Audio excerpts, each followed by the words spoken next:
कई समस्याओं से जूझ रहा है सतपोखरी ग्राम पंचायत। प्रधान हमीदुल्लाह ने कहा, इस बार समस्याओं को दूर करना मेरी प्राथमिकता। संवाददाता अजहर और लालता की रिपोर्ट। साक्षात्कार के अगले चरण में हम लोग पहुंच चुके हैं ग्राम सभा सतपोखरी में, नियमताबाद चंदौली अंतर्गत, जहां हमारी मुलाकात नवनिर्वाचित ग्राम प्रधान जनाब हमीदुल्लाह अंसारी जी से होने जा रही है।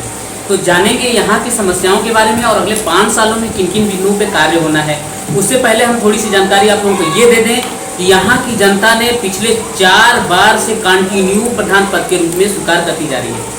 तो प्रधान जी के प्रति काफ़ी स्नेह है, बहुत प्यार है, यहाँ की जनता का बहुत बड़ा भरोसा है।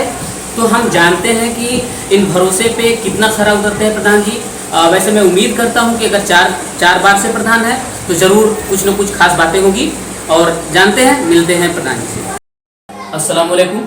वालेकुम अस्सलाम। आपको बहुत बहुत मुबारकबाद देता हूँ मैं अपने D7 न्यूज़ चैनल की तरफ से कि यहाँ की जनता ने आपको इतनी भारी कीमती वोट दे करके आपको भारी मत से जिताई है और अगले 4 बार से जिताती आ रही है। तो हम समझते हैं कि कहीं न कहीं ज़रूर यहाँ की जनता का आपके प्रति बहुत स्नेह है। तो आप यहाँ की जनता के बारे में क्या कहना चाहेंगे? देखिए, ये जनपद की बहुत बड़ी आबादी है, बुनकर बाहुल्य क्षेत्र है, और मैं तहे दिल से अपनी आवाम का, अपनी जनता का, तमाम सामीन हजरात का तहे दिल से शुक्रिया अदा करूंगा कि आपने हमें 4थी बार सेवा करने का मौका दिया। मैं हमीदुल्लाह अंसारी, ग्राम प्रधान सतपोखरी, नियमताबाद चंदौली। और जहां तक कार्य करने की बात है तो मैं आपको बता दूं कि सतपोखरी की जनता के लिए हमेशा उनके दुख सुख में खड़ा रहता हूं और हमेशा खड़ा रहूंगा। लेकिन यहाँ की सबसे जटिल समस्या है, जिसके लिए 4 गांव क्रॉस करना है, जल निकासी की समस्या। जनपद की सबसे बड़ी आबादी का होने के कारण यहाँ बहुत सी परेशानियां हैं, क्योंकि आबादी बहुत बड़ी है, लगभग 35 से 40 हजार की आबादी है। और हम लोग उस जल निकासी के लिए लगभग 15-20 वर्षों से संपर्क में हैं। लखनऊ भी कागज भेजा गया, प्रमुख सचिव साहब को भी अवगत कराया गया, उन्होंने लेटर भेजा था और उस पर जवाब मांगा, उस पर जवाब भी दिया गया।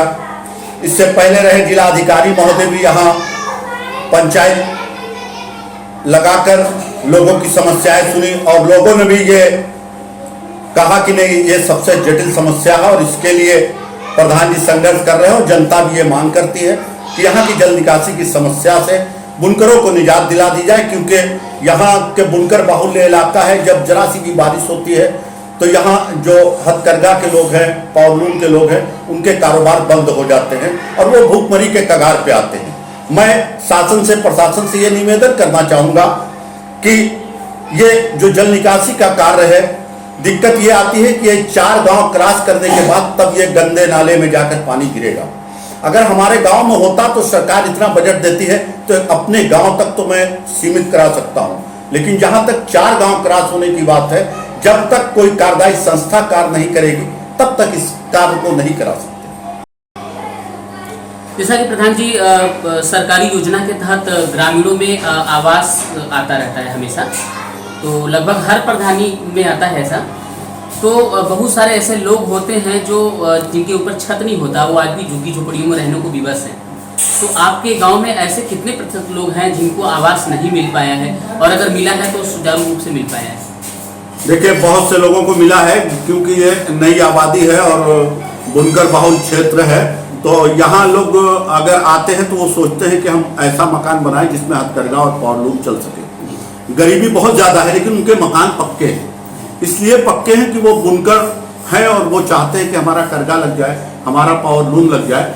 तो झुग्गी झोपड़ी यानी कच्चे मकान की संख्या यहाँ बहुत कम है, लेकिन गरीबी बहुत ज़्यादा है, उनसे बहुत ज़्यादा है।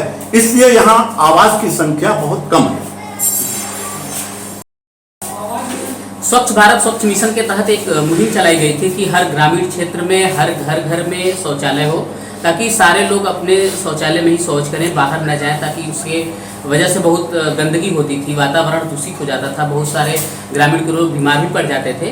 तो ऐसे कंडीशन में आपके गांव में भी ऐसी समस्या है या सबके पास शौचालय हो चुका है, या कुछ लोग ऐसे भी हैं जो आज भी खुले में शौच करने को विवश हैं?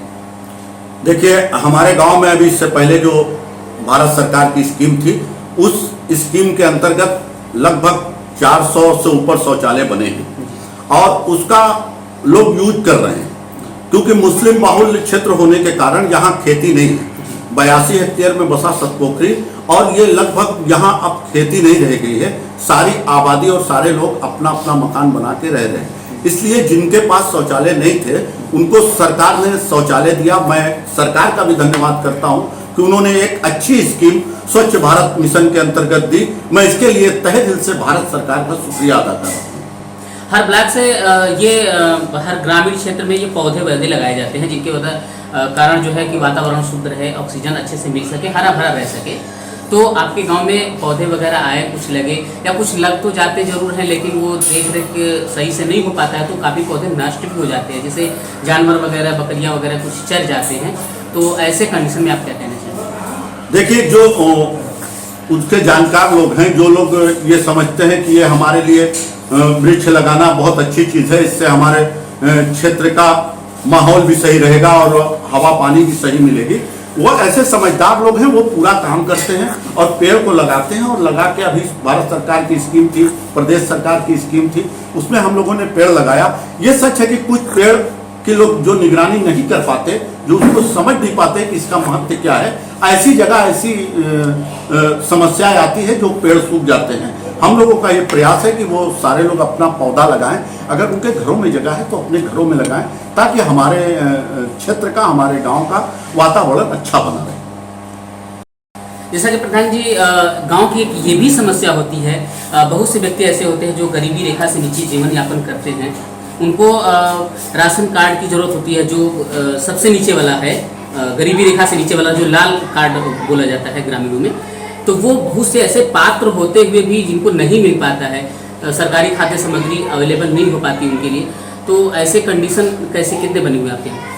देखिए, यहाँ बहुत बड़ी ये समस्या है, क्योंकि राशन कार्ड की कमी होने का मेन बिंदु क्या है कि जो जनगणना हुई पहले की, यहाँ 2011 की जनगणना के अनुसार यहाँ 13,014 की आबादी है, लेकिन यहाँ की आबादी लगभग 35-40 हजार है। तो ऐसे में संख्या जो आबादी होती है उसी हिसाब से राशन कार्ड बनते हैं, उसी हिसाब से यूनिट सरकार इशू करते हैं। लेकिन वो समस्या हमारे सामने है, लेकिन उसके लिए अगर 2021 में जनगणना हो जाएगी तो हमें उम्मीद है कि जो यहाँ 2 राशन की दुकानें चल रही है वो 4 हो जाएगी और सारे लोगों के राशन कार्ड बन जाएंगे। जैसा कि प्रधान जी, गांव की एक सबसे बड़ी समस्या ये भी होती है कि पहले से जो गलियां बनी हुई है, सड़कें बनी हैं, वो क्षतिग्रस्त हो जाती है। तो बारिश के मौसम में काफ़ी जल जमाव हो जाता है, जिनके कारण गांव के लोगों को आने जाने में काफ़ी समस्याओं का सामना करना पड़ता है। ऐसे कंडीशन में ओवरफ्लो भी हो जाता है, बारिश का पानी जो होता है।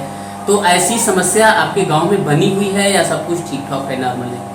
नहीं, ऐसी समस्या बनी हुई है, क्योंकि गलियां तो सरकार पैसा देती है, बनवाया जाता है, लेकिन जो गली 10 साल में खराब होनी चाहिए थी वो जल जमाव के कारण 2 वर्षों में ही उसमें बैठने लगता है, क्योंकि पानी यहाँ जल निकासी की समस्या है, जल निकासी है नहीं, इसके लिए ये समस्या उत्पन्न हो रही है। मैं अब इस समय जो नाले बने हैं, क्योंकि सरकार जब बारिश आती है तो आदेश करती है कि जितने नाले हैं उसको साफ करा दिए जाए, तो उस पर कार्य अभी मैं कर रहा हूँ और बहुत जल्द जो यहाँ का नाला सफाई का कार्य है वो करा लिया जाएगा। प्राथमिक स्वास्थ्य हर गांव में हुआ करते प्रधान जी, लेकिन उसमें जो है डॉक्टर अवेलेबल नहीं होते हैं। जैसे ग्रामीणों में रात बिरात या कभी भी दिन में कुछ ऐसी समस्याएं आ जाती है जो दूर आदमी ना जा करके अपने प्राथमिक स्वास्थ्य केंद्र में उपचार कराना उचित समझता है, लेकिन डॉक्टर न होने के कारण ग्रामीणों को काफ़ी समस्याएं झेलनी पड़ती, उनको हर हाल में बाहर ही जाना पड़ता है, बाहर के हॉस्पिटल में जाना पड़ता है। तो ऐसी कंडीशन आपके गाँव में है? जी, क्योंकि यहाँ स्वास्थ्य केंद्र नहीं, बहुत बड़ी ग्राम सभा है और यहाँ इसकी ज़रूरत है। हम लोगों ने अपने यहाँ ग्राम सभा की खुली बैठक में भी इस चीज़ की मांग की थी, लेकिन अभी तक शासन द्वारा उसको दिया नहीं गया है और हमें उम्मीद है कि इतनी बड़ी आबादी को देखते हुए सरकार ये कदम उठाए जो हमारे गांव में स्वास्थ्य केंद्र बन सके, ताकि यहाँ के गरीब जो बाहर भटकते हैं, रात बिरात बीमार हो जाते हैं और दूर हॉस्पिटलों में ले जाना पड़ता है और प्राइवेट हॉस्पिटल पास में होता है, वहाँ जाने पे जो गरीब लोग हैं वो अपना इलाज नहीं करा पाते। तो हमें उम्मीद है कि सरकार इस काम को सुनेगी और हमारे यहाँ स्वास्थ्य केंद्र बनेगा। शिक्षा के बारे में क्या कहना आपका? यहाँ प्राथमिक विद्यालय वगैरह है, आंगनबाड़ी वगैरह है, बच्चे स्कूल जाते हैं कि नहीं जा पाते? देखिए, यहाँ प्राइमरी पाठशाला भी है, बहुत से प्राइवेट स्कूल भी हैं, क्योंकि शिक्षा, इल्म, एजुकेशन विकास की पहली सीढ़ी है। तो हमारे यहाँ के जो जिम्मेदार हैं, जो हम लोग हैं, हम लोग ये प्रयास करते हैं कि हर घर का बच्चा पढ़े, हर घर के बच्चों के हाथ में कलम हो, तभी हमारा गांव आगे बढ़ेगा और देश आगे बढ़ेगा। इसके लिए हम लोग प्रयास हमेशा करते रहते हैं। जैसा कि प्रधान जी, आपके गांव की जनता ने अगले 4 बार से आपको प्रधान पद के रूप में स्वीकार कर रही है, करती जा रही है। हम उम्मीद करते हैं कि आगे भी गांव की जनता आपका साथ देगी, क्योंकि नेक ख्यालात हैं आपके। तो आप अपने गांव की जनता के बारे में कोई छोटा सा एक संदेश दें। मैं अपनी गांव की जनता से बस सिर्फ इतना कहना चाहूँगा कि जिस तरह आपने हमें मौका दिया है कि मैं आपकी कसौटी पे खरा उतरूं, तो मैं उनसे बस निवेदन करना चाहूँगा कि जिस तरह आप साथ देते आए हैं, पक्ष विपक्ष हर जगह होता है, लेकिन चुनाव लड़ने वाले कई लोग होते हैं, लेकिन जीतता एक है। मैं आपसे सिर्फ एक बात का निवेदन करना चाहूँगा कि विकास में हमारा सहयोग करें, हम आपका सहयोग करें, ताकि गांव तरक्की की तरफ बढ़ सके। बहुत अच्छा लगा सतपोखरी ग्राम सभा जनाब हमीदुल्ला अंसारी जी से मिल करके। तो चलते हैं अगले ग्राम सभा में और जानते हैं वहाँ की समस्याओं के बारे में और किन किन बिंदुओं पे काम रुका हुआ है और क्या क्या करना बाकी है। तब तक के लिए धन्यवाद।